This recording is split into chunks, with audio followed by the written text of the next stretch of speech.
The gospel writers together bring us the story of the birth of the baby Jesus, a birth that was anticipated, the one we await and celebrate during Advent and Christmas. Luke records the events of the day in chapter 2. The census was being taken of the entire Roman world, so everyone had to return to their hometown to register. Joseph went from Nazareth in Galilee to Bethlehem because he was of the house of David. He took with him Mary, who was pledged to be married to him, Mary who was pregnant. The story that inspires the celebration of Christmas took place during a time of occupation by a colonizing force, by empire. The story is neither neat, clean, nor pretty, yet it is a story of love over hate, faith over fear, the power of God over the emperors and kings of this world. A young unmarried woman, pregnant and heavy with child, she is promised in marriage to a man who is not the father of her child.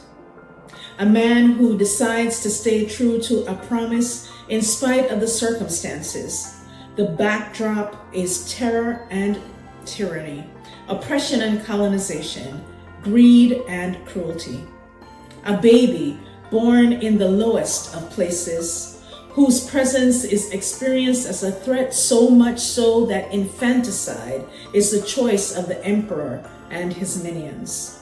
A cruel attempt to hold power that was not his over the people. Cruelty that resulted in the family fleeing to another country to save themselves and their child. Power was exerted by the emperor through the executive order given as lives were disrupted without care or concern. The false power of tyrants cannot prevail. Emperors and oppression can and will be overturned. It's a narrative in the story. The hope of the birth of the child is one we can hold with expectation and anticipation of what is to come then and now. We are able to live and see beyond the stark realities of this story. We know how it ends, and yet it is from this place of oppression and empire that God speaks and interrupts the challenges then and now. And in this moment, hope came into the worldview, then and now. As the prophet wrote, "For unto us a child is born, unto us a son is given." The birth of the child brought hope then and brings hope to us now. This child born in a manger away from home brought change to the world and a peace that is present even in the midst of challenging times. This child born to an unwed mother was the gift of God to the world. The life of this child disrupted the forces of evil and despair.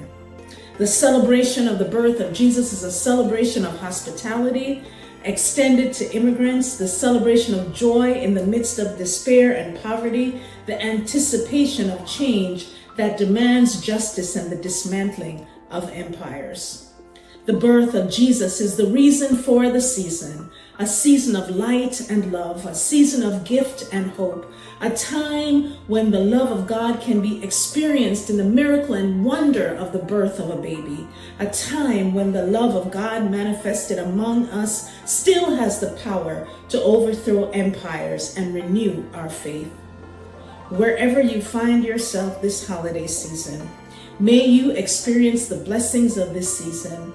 May you experience a hope which endures against any powers aligned against it. May the joy of the season which overcomes even the deepest despair be yours. May peace settle deeply in your life, and may the love of God and light of Christ, which is for all, abide with you. When we sing joy to the world, the Lord is come. Let's sing with the power of the joy of the miracle and hope of the season. God provided deliverance for the people through the prophetic ministry of Jesus. For those of us living as followers of Jesus, we bear the hope, the promise, and the prophetic witness of his day. The same is present for us today. Celebrating the birth of Jesus is celebrating God who makes all things possible, God who acts on behalf of the oppressed, God who cares enough to provide what we need through times of trial. Celebrate with joy. Celebrate with peace. Celebrate knowing that Emmanuel has come, a sign that God is with us. Have a Merry Christmas. May your joy be full.